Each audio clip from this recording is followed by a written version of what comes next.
Hello, I'm Jake Boudrot, Civic Journalist at Tello Community Television.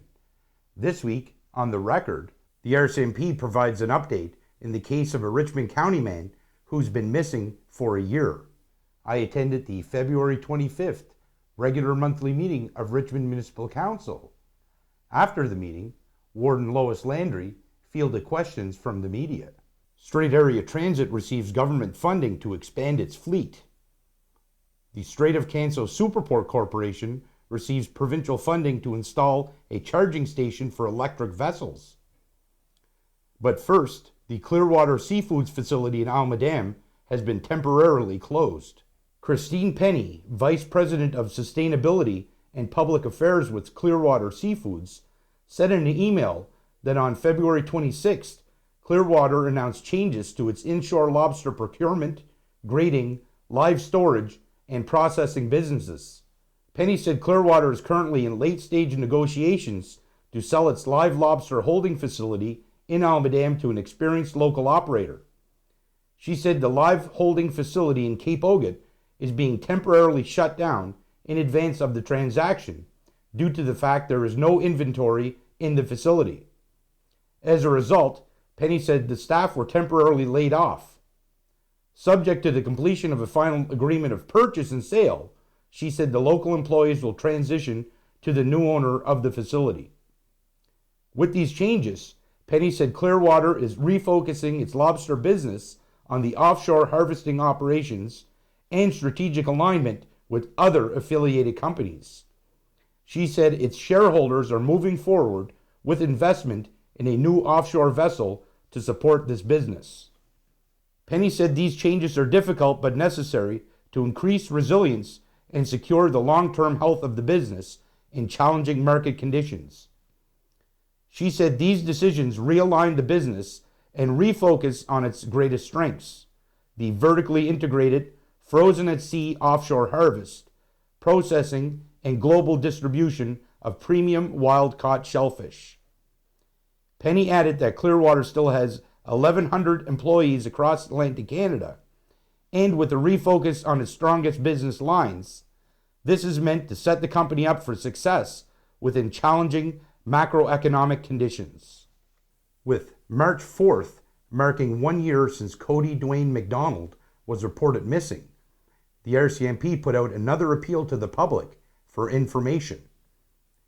On February 29th, 2024, 29-year-old Cody McDonald was last seen at a home on Campbell Road in Grand Anse, the RCMP said in a recent press release. McDonald is described as standing 5 feet 10 inches and weighing approximately 145 pounds, the RCMP said, noting he has brown hair and blue eyes.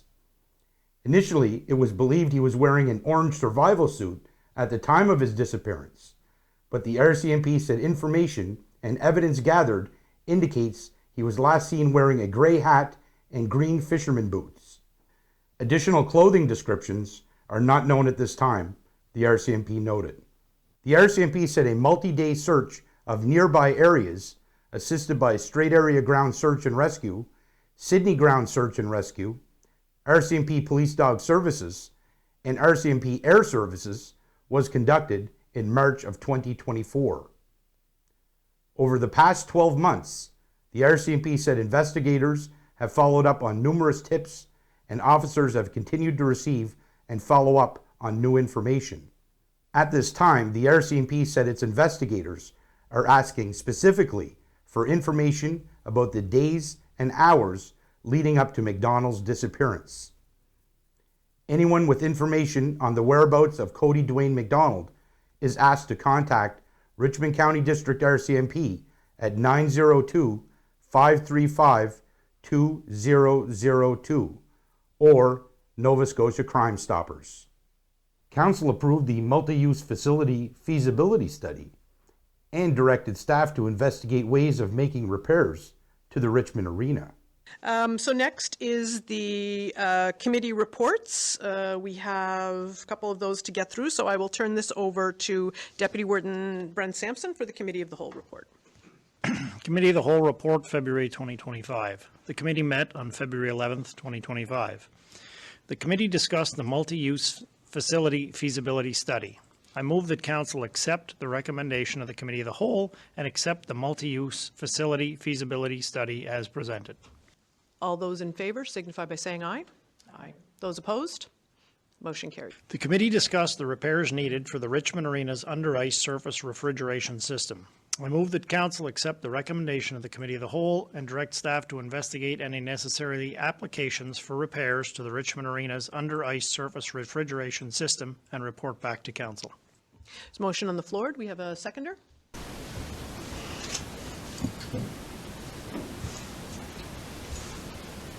Can you make the amendment before? I'd like to make an amendment to that. No. So once a motion is on the floor, it needs a seconder, and then the seconder prompts debate, and then debate prompts the amendment. Yeah, so I'll second the motion. Okay, so we have a seconder on the, and so maybe we can pull that up, Councillor. Okay, so debate on that motion. Councillor Marchand? I'd like to make an amendment to that where it says repairs to the Richmond Arena's under-ice surface refrigeration system. We just want to term that, I guess, the arena's under-ice piping and cement work and the whole refrigeration compressor system. I thought we had spoke of that. We didn't, but I actually am pleased to hear that because I did review the 2019 document after our meeting, and it looked to me like those were very much linked, and that to try and do something after you had done the impact would be really counterintuitive. So I think, yeah, that does seem to lend, that seems consistent with the 2019 report that I read. Not that I'm an expert in ice surfaces, but it does seem consistent with that. So, okay, so. Okay, so. I'll try. I didn't write it down, but. Investigate any necessary applications for repairs to the Richmond Arena's under-ice surface refrigeration system.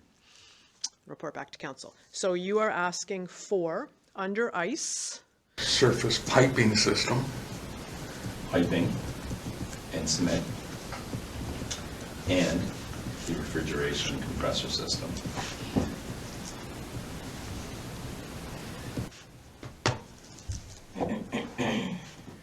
Get her that time, Shelley? Yeah. Okay, so the amendment is to add surface piping system and cement and refrigeration compression system after the under ice surface refrigeration system to better reflect all the work that would need to be done. Can we have a seconder on that amendment? Seconded by Councillor Sampson. So we're voting on the amendment, would include these items that we are investigating. All those in favor of the amendment signify by saying aye. Aye. Those opposed? That motion carries.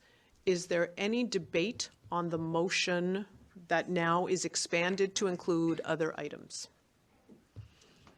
Hearing none, for the sake of clarity, I will read the amended motion. I move Council accept the recommendation of the Committee of the Whole, direct staff to investigate any necessary applications for repairs to the Richmond Arena's under-ice surface refrigeration system, surface piping system, and cement refrigeration compressor system. Okay. All those in favor of the amended motion signify by saying aye. Aye. Aye. Those opposed? Brian? Okay. Yes? It captures it. Okay. Is that an aye on your part? That's an aye. Great. Moving on. Have you received feedback on the multi-use facility feasibility study from what happened at the meeting? And what is that feedback, and how much feedback have you received? I can't speak to the other counselors. I can only speak for myself. This is a good venue to voice it. I took one phone call from somebody who pointed out that I had used the term Loosedale Arena and wanted an apology from me because it is not the Loosedale Arena, it is the Richmond Arena. And I apologized and will apologize at the Committee of the Whole 2 weeks from now to reiterate that. That's actually the only call I've taken. I have taken a couple of messages from folks saying, gosh, that's a really big number.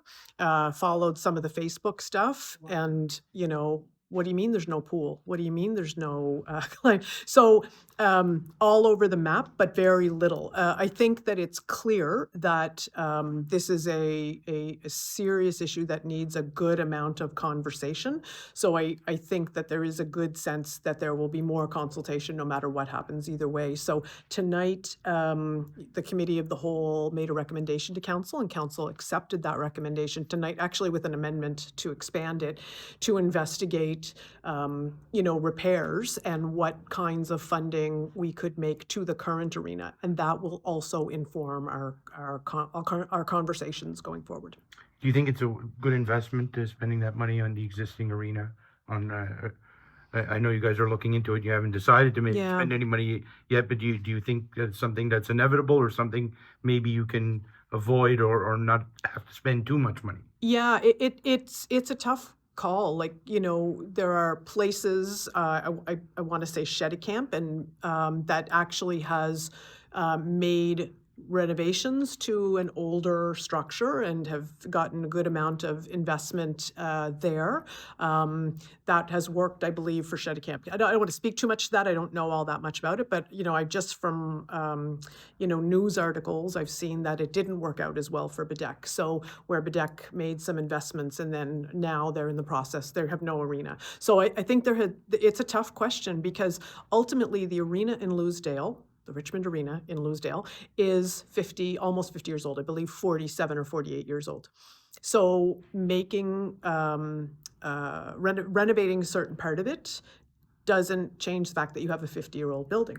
On the other hand, it would certainly be less money, but if you look at how much money you could, so if you look at the Yarmouth example, if you look at the Bedeck example, Yarmouth has committed funding from the feds. Bedeck is still asking for it, so it's not committed money by any stretch of the imagination.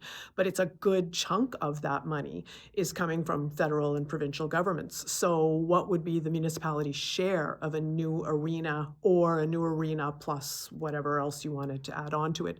So those are the things we need to investigate. And I think that, I wouldn't, if I had a suggestion to residents, I wouldn't get too hung up on the 43 million. I would be really looking at the 588. That is your big important number. So $588 per square foot. So if you're sitting at home and you have 12 by 12 floor tiles, just try to envision that every one of those costs $588. So as we look at what we can build, it really is about taking that number and looking at all the pieces of a multi-use facility and what are our options and what does that mean for taxpayers? At the same time, what does it mean for taxpayers to make renovations to an older building? So it's a lot of conversations yet to be had. Now, I'm just curious, the architect, Chris Bowie, when he made his presentation a couple of weeks ago, told council that there is going to be some debt incurred in paying this facility off if it goes forward, comparable to the Port Hawkesbury Civic Centre having to make debt payments over the 21 years of its existence before finally paying it off a few years ago. Are you concerned about that figure, the idea that it could be over $500,000, possibly as high as $735,000 a year for quite a few years? Those figures I would look at again, because I believe that isn't just debt servicing or anything like that. That included, I believe, banking money to make sure we don't end up in this situation again. We currently have no dollars in the bank to fix the arena. We have no dollars in the bank to build a new facility.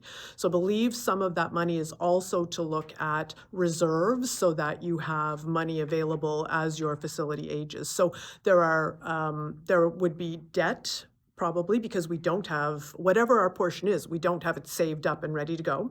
We have money that we would have to incur, costs we would have to incur, because arenas by and large are not money-making ventures, so the municipality would, offset those losses.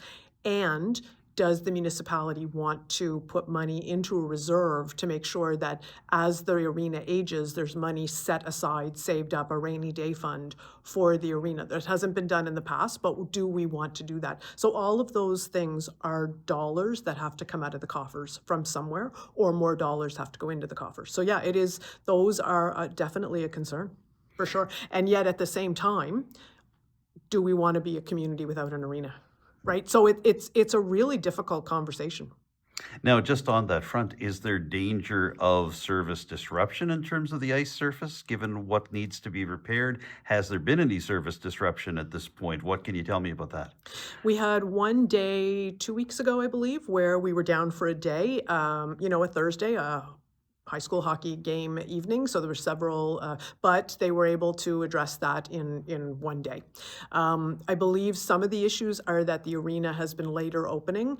Part of that is we struggle because our falls are so much warmer, and so you're asking if you want to open at the same time and it's plus 15 out, you're asking the refrigeration unit to work harder for you to make ice, and that's been a struggle. So we've seen later openings.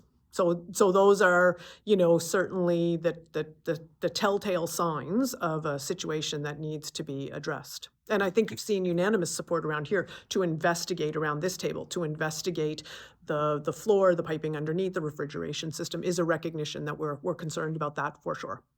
What happens now in terms of consultation for the multi-purpose facility? What do you do from here? So I think that consultation is best served by having the information that we are looking at having staff collect, which is what are some of those costs for repair, and how much could we hope that provincial and federal governments might contribute to repairs. So we've seen other jurisdictions, Badek and Yarmouth as examples, that you've seen sizable contributions from the federal government. Could we hope to see contributions from the provincial government, contributions from the federal government? So I think that really helps to drive that conversation forward. Council then decided to send correspondence to the provincial government requesting property assessment caps for those who lost homes after emergencies. The committee discussed the property assessment caps and home destroyed by fire and other disaster. I move that Council accept the recommendation of the committee as a whole and have the warden draft a letter to the Provincial Department of Municipal Affairs asking for this change, as well as include our local NSFM representatives, Amanda Arichat and John Dunbar, to be made aware and advocate on our behalf. Motion on the floor to direct Warden to draft a letter to that effect. Is there a seconder? Seconded by Councillor Marchand. Any discussion on the motion? Hearing none, all those in favour signify by saying aye. Aye. Those opposed? Motion carries. I notice in correspondence and in committee of the whole as well, you've been asked to draft a letter regarding the extension of a cap on assessment for homes that have been damaged by fires. Tantallon and Shelburne County have it already. Councillor Brent Sampson brought it up just a couple of weeks ago regarding not only a house fire in Lordways, but also the possibility that this could happen anywhere.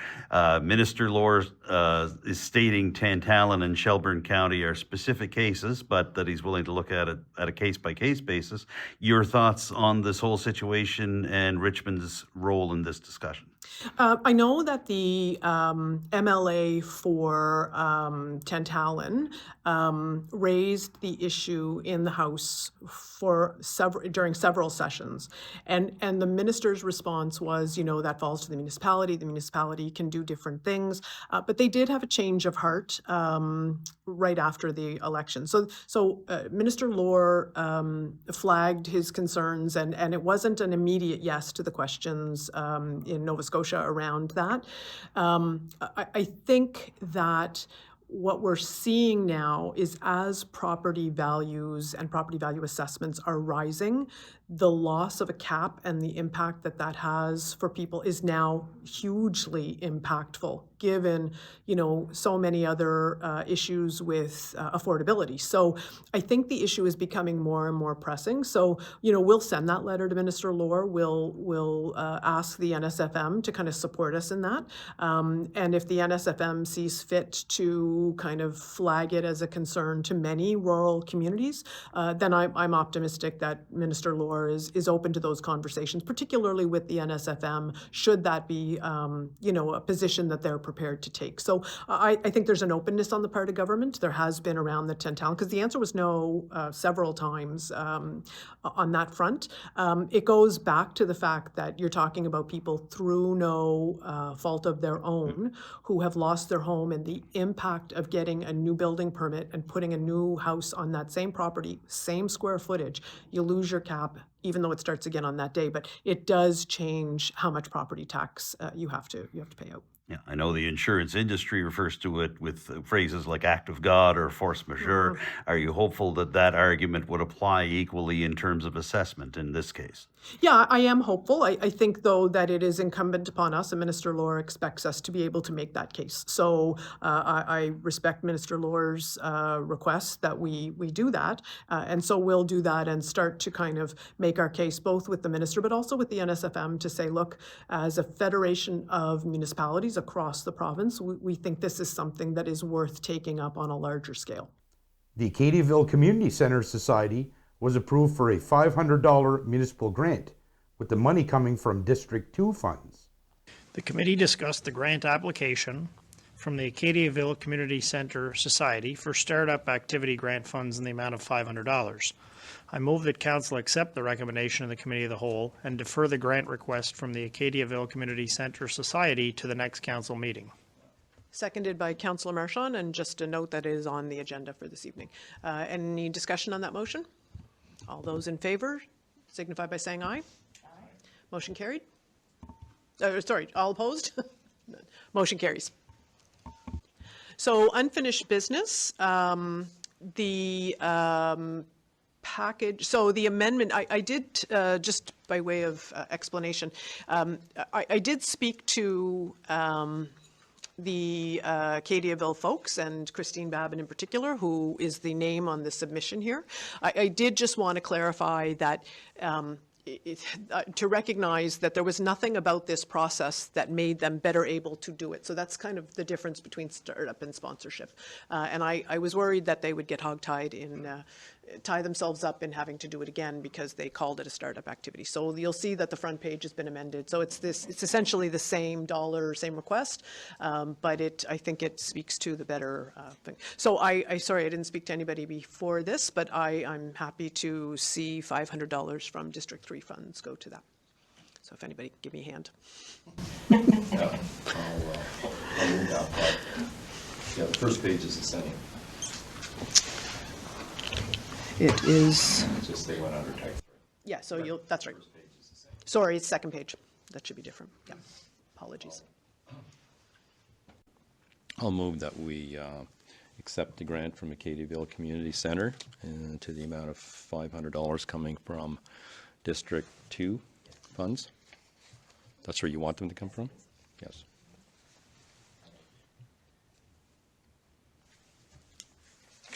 I'll second that, Warden. Thank you. Okay. So all those in favor of $500 coming from District 2 funds for the sponsorship grant with the Acadiaville Centre, please signify by saying aye. Those opposed, motion carries.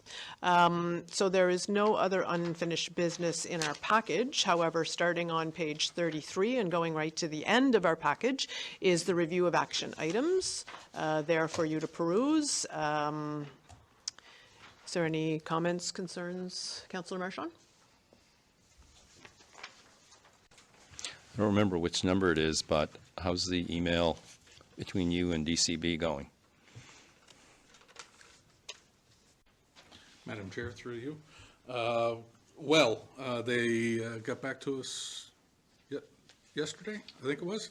It went to the board, and they are willing to open up the previous years as well as this year's, but they want to put a letter with it, and so they're working on the letter, and once we have the letter, then the 24, 25, and 23 and 24 can be released publicly.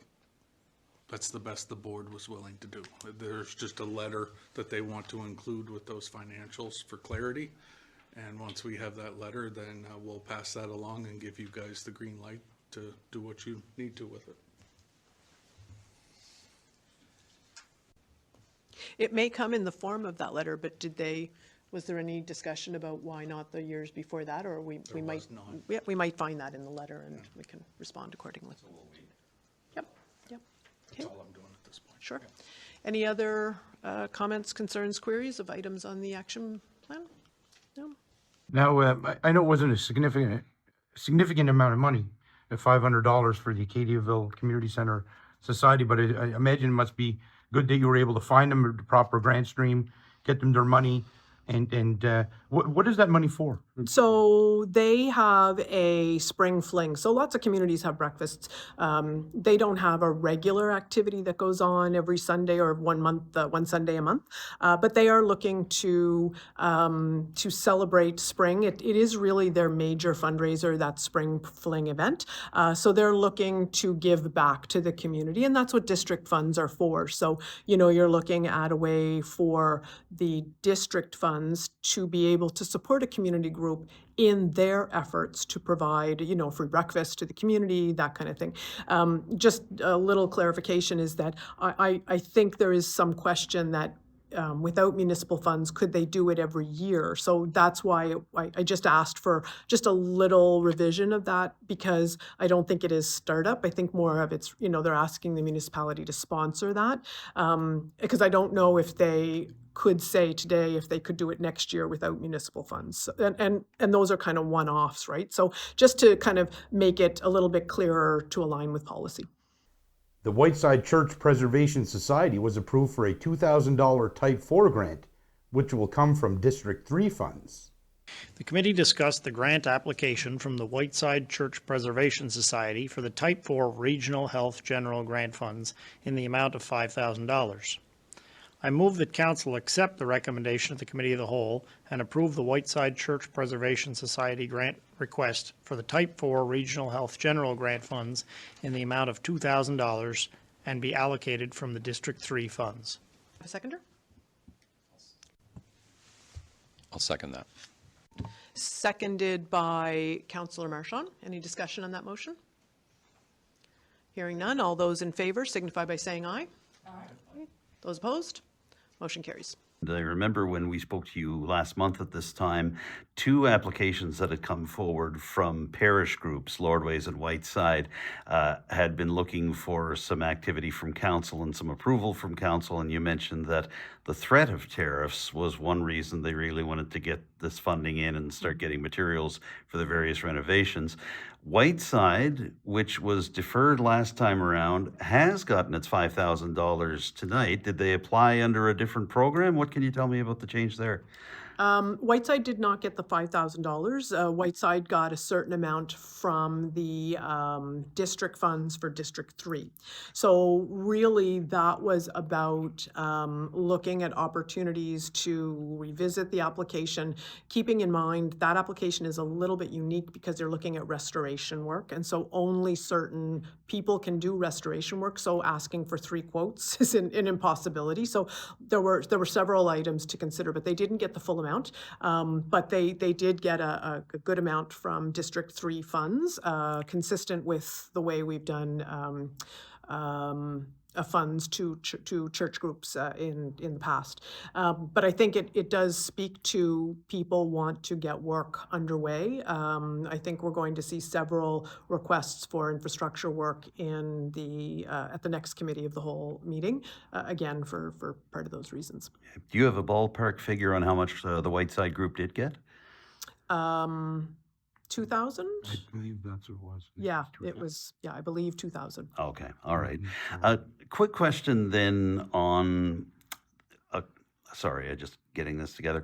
Councillor Marchand brought up last month the idea that the diocese should be taking a greater role in making these applications and in providing funding. And staff had been asked to take a look and see what the diocese could do in this regard. Do you feel like you've gotten any answers either from staff or from the Diocese of Antigonish themselves? Where is that standing now? So really, the Councillor Marchand's concern is relative to the current policy. So we have had marathon sessions at the Bylaw and Policy Committee to see if an easier solution to that, to be honest, is to make changes to our Bylaw and Policy Committee that give greater latitude to councillors to consider the important work that that groups that are incorporated under the diocese can make them better able to apply for funds. So staff has been really helpful in that, and our acting director of finance and our community development folks have been really trying to find ways, like what are all of our, how do we be good stewards of municipal funds, but at the same time not have policy that cuts groups off from applying when we know they do important work. I mean, look, Lordwas is a hall that is, owned by the church for, that's, I'm oversimplifying that, but they have our food bank. They have the gentleman, the Jollyman's Club is in there. So, they do critically important work. So how do we make sure that our policy reflects what we want it to? So I think that's really the direction we're taking. So trying to reconcile that with, I believe it's bylaw 54 that states that groups that don't pay property tax in Richmond County can't apply for funding. So there's trying to get a middle ground between that extreme and the idea of a community group applying?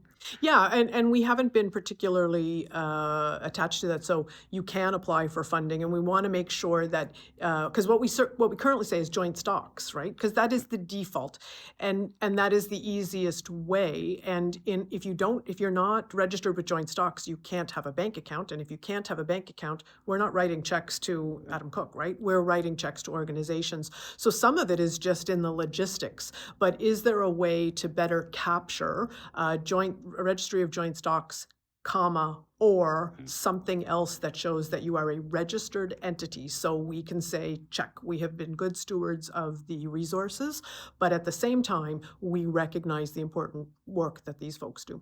Council next discussed private roadside waste collection.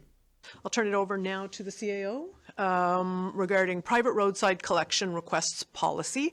And this is about a motion to refer to the Bylaw Policy Committee for review and updating.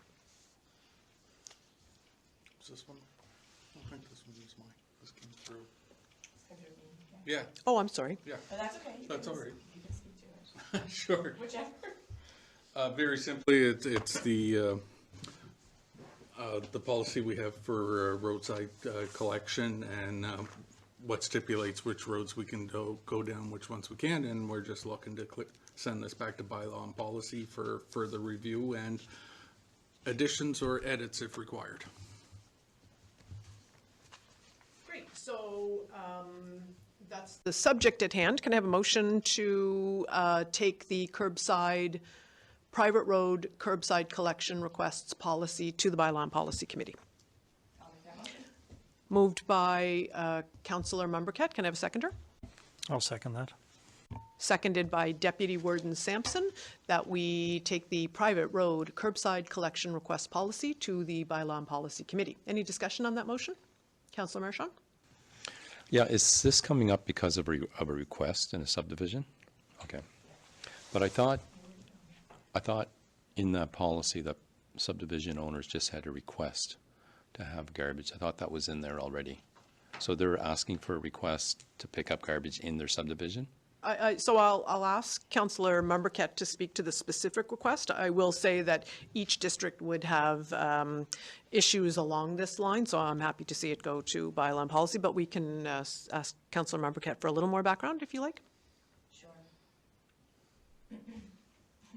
Thank you, Warden. So yes, exactly right, Councillor Marchand. I was contacted by a private developer who's interested in developing a subdivision and was looking for really specific information on what level of quality, what the specifications would need to be for a road that we would be comfortable for liability reasons putting garbage pickup on. And so thank you to the CAO for providing some information on the policy we have in place now, and as well as the subdivision bylaw that you referenced. It does have some specs, but I think we could use some clarity in that so that it's easier for developers to understand the specs that they need to build to in order to be able to receive the maximum municipal services available in the county. So that's why I was hoping we could have that discussion. And it has come up that Richmond is different from other jurisdictions, so I think anything we can do to clarify that for developers, I think that's great. Any other comments, concerns, queries? Hearing none, all those in favor of referring this matter to the Bylaw and Policy Committee signify by saying aye. Aye. Those opposed? Motion carries. For private road curbside collection, why are there roads you can go down and why are there other roads that you cannot? So there are certain classifications of roads, and private roads are those that when people build there, they build there knowing that they are building on a private road. So the provincial government does not assume responsibility for a road you choose to put in your own property. And so you assume responsibility for that road. So it essentially becomes a really long driveway that you and several people share, for lack of a better way to describe it. So there are some jurisdictions where if you live on a private road, you are not entitled to any garbage collection. We here have a policy that does allow for some of that, but we do have some more and more developers who are looking at big pieces of property and building houses, going up these big pieces of property. And I don't blame them for saying, can I get some real clarity on the caliber of the road? How wide does it have to be? What kind of ditching do you have to have? What kind of, what kind of repairs do I need to expect to put into those roads in order to maintain municipal services? They talk about different levels of government. When your garbage doesn't get picked up, that is a serious issue. How much money we spend to defense spending and some of those issues are a little bit more removed from us. Your garbage gets picked up on a particular day of the week, and that's important to you. So it's important to developers that they be able to plan ahead so that the roads they might put in to new developments are up to spec so that they don't have to wonder whether or not the decision will be, yes, we'll collect the garbage, or no, we won't. Minister of Public Works, Fred Tilley, denied a request to reopen roads during emergencies. So on page 16 of the package, you'll see a letter from the Honourable Fred Tilley, Minister of Public Works. So that's in response to the letter that we sent a while back about public roads, closed roads, and two in particular, Irish Cove Road, I believe, and Sterling Road, that were identified by fire services. So this is their response. I've shared it with the EMO coordinator. So information there will involve follow-up. So that follow-up in there will be taken. So on the on the letter from Fred Tilley, he's saying it's not practical to reopen maintenance on these roads. But then he says, however, we remain committed to supporting emergency planning efforts in collaboration with municipal and emergency service partners. So are we going to pursue this any further, or are we going to go to the Fire Service Committee with it and see what, because it was them that brought this forward. So do you want to pursue this, or do we just leave it? Because no, I believe that the emergency measures coordinator, is that the title? Right. So I believe that he was going to kind of revisit this and see what their next steps are. So the next meeting for fire services, I believe, is in April. So I'm hoping that they can have an informal discussion, or they can make but happy to hear from our fire services committee about how they'd like to proceed. Now, about reopening closed roads, what exactly was the minister's response to that request from council? No. Yeah, that was the answer. No. So just to kind of go back on that, originally the Fire Services Committee wanted to see a lot of roads reopened. And so council was tasked with writing a letter saying, we'd like to see some roads reopened. And that went back to Fire Services for a little bit more clarification. And it's it's not insignificant. There are parts of, many of us watch wildfires in different parts of Nova Scotia and different parts of the United States, the rest of Canada. So we know the impact of wildfires and the danger that brings to people who are isolated. And we want to see our fire services people be able to, our fire departments be able to get to those places. We also know that it's not just fire. So it can be motor vehicle accidents and rerouting of traffic whether it's a motor vehicle accident or an emergency. It's important for people to be able to move in and out of communities. So they identified 2 particular stretches of road that if they were reopened, that we could, have a better sense of confidence that we'd be able to get people to where we need them to be, whether it's people moving towards an emergency or people moving out of an emergency zone. So that was something fire services identified. The provincial government has indicated that, to open all roads that fall into that category would be expensive, and I appreciate that. But there is a commitment in that letter, even though the answer is no, to work with our folks around ways that we can work on emergency management issues. So could that mean, for example, discussions about what kind of, could an ATV go down that road, or whatever the case may be. But I think it's just more conversations that need to happen at the emergency management level with our Fire Services Committee. Finally, Council discussed letters from the Minister of Municipal Affairs and the Nova Scotia Federation of Municipalities about the provincial government's response to American tariffs on goods from Canada. Next, 2 kind of go hand in hand. There is a letter from the Honourable John Lohr, Minister of Municipal Affairs.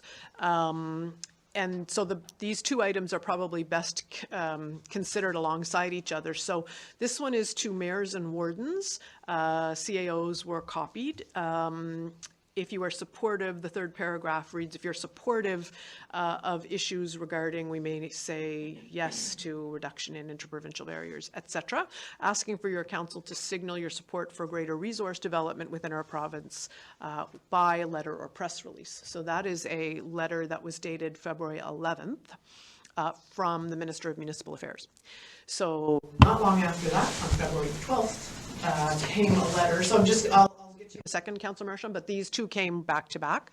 So the Nova Scotia Federation of Municipalities President, Pam Mood, sent a letter to elected municipalities saying that they are working on some consolidation or a response to that.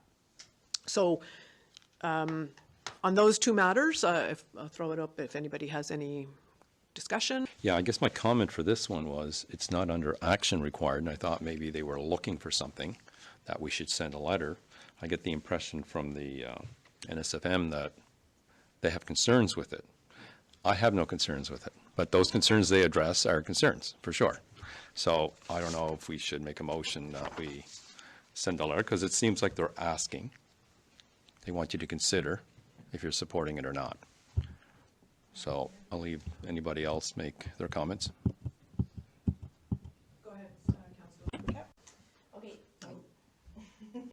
There we go. Thank you. I somewhat agree with Councillor Marchand, just in the sense that that letter from the minister did specifically ask us to signal. I think, obviously the following letter from NSFM, I think we should wait before we make any grand statements. But I do think just from a, just as good, good etiquette, we should maybe just reply back to Minister Lohr, thanking him for his letter and letting him know that, we'll be in touch in the coming weeks. Because you can certainly tell that there's a sense of urgency coming from the provincial government around this. I'd be interested in making a motion. I would make a motion to respond to Minister Lohr, thanking him for his letter and letting him know that we'll be considering this as a council and get back to them in the coming weeks. Just as good relationship management with the province, right? So. There is a motion on the floor to respond to the Minister of Municipal Affairs in this part of his job description, to respond to thanking them for their letter, and that we will get back to them in the coming weeks. So that's a motion on the floor. Can I have a seconder for the sake of debate, or seconded by Yeah, I'll second that motion. Sampson? Is there any discussion on that motion? Go ahead. Councilor Membercat, are you just wanting us to send the letter that we're considering it? We're not supporting it either way? Okay. I think that's a safe bet to go in that direction, partly too because there's two things mentioned in it. One is a reduction in the interprovincial trade barriers. The other is resource development. However, the last paragraph seems to just speak of the resource development. But yeah, I think just that we're considering it going forward, that's fine. There are, I think, letters that are going to circulate saying, you shouldn't write letters like that because of fracking is a terrible thing, and you should write letters like that. So, I'm sure that there will be lots of opinions weighed in by different groups. And so I think a fulsome response from us is likely best. Spend a little more time thinking about that. So the motion on the floor, is there any other discussion? This is to reply to the to the Minister of Municipal Affairs letter saying thank you, and we'll respond after careful consideration. Any other debate on that? Okay. All those in favor of writing that letter to the Minister of Municipal Affairs signify by saying aye. Aye. Those opposed? Motion carries. Is there any other discussion on the final letter from the Nova Scotia Federation of Municipalities? Okay. Great.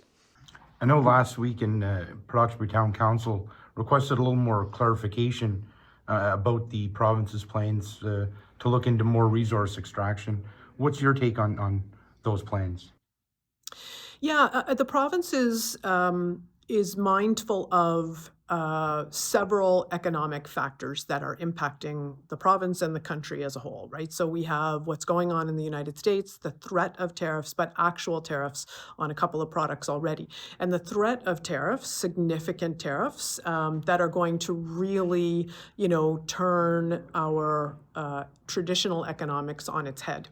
And so, it is, I think, worth keeping in mind that if you take 50 states and 10 provinces and you organize them all in terms of their GDP, we are at the very bottom of 60. We're number 60 of 60. So that's not a great place to be going into economic upheaval. So, the province is very mindful of all the things that can happen to try to make our economy more robust such that it can handle those kinds of fluctuations, even significant fluctuations. So I understand that interprovincial barriers that make it difficult for you to sell something from Ontario in Nova Scotia, vice versa, and all those things, on the surface, that seems really important for us to support.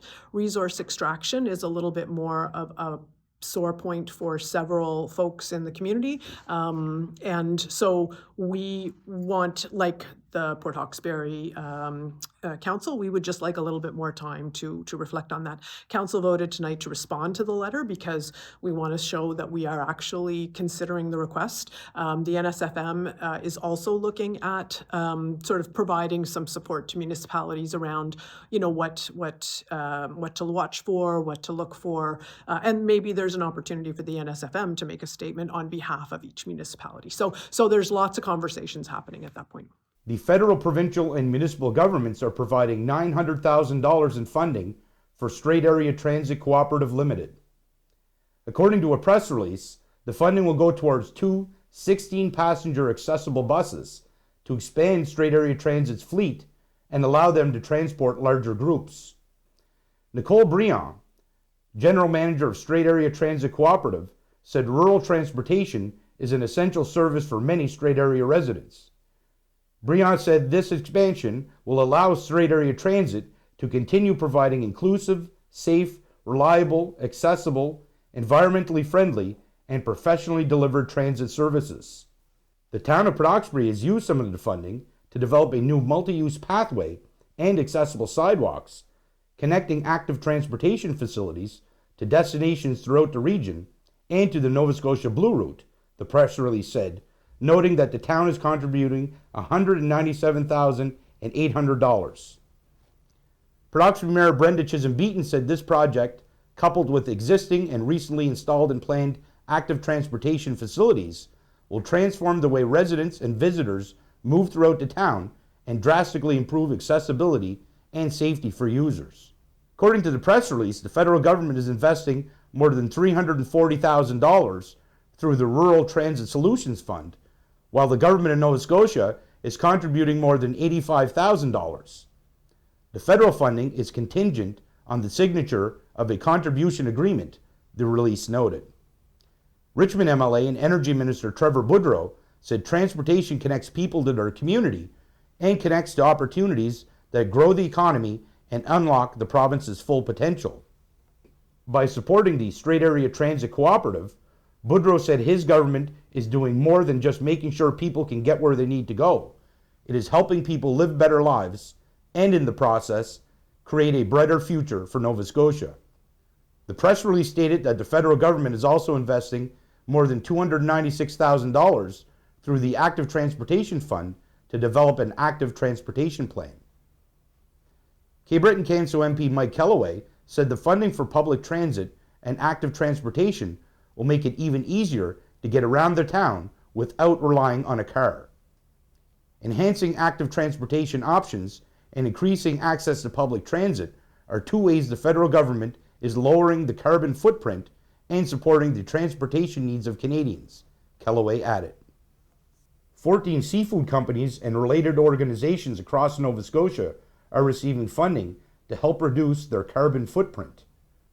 The Department of Fisheries and Aquaculture said the projects, supported through the Fisheries and Aquaculture Energy Efficiency Innovation Fund, range from the first zero-emission electric lobster boat in Canada to solar power at lobster and bait facilities.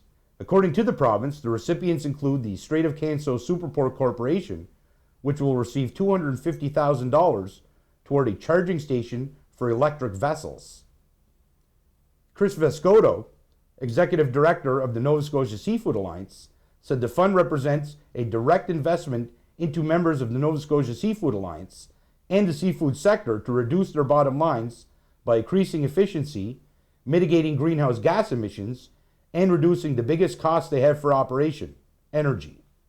At the same time, Vescoto said the reputational benefits of moving the industry to a low-emission model will elevate Nova Scotia seafood products above their competitors on the shelves in premium markets worldwide.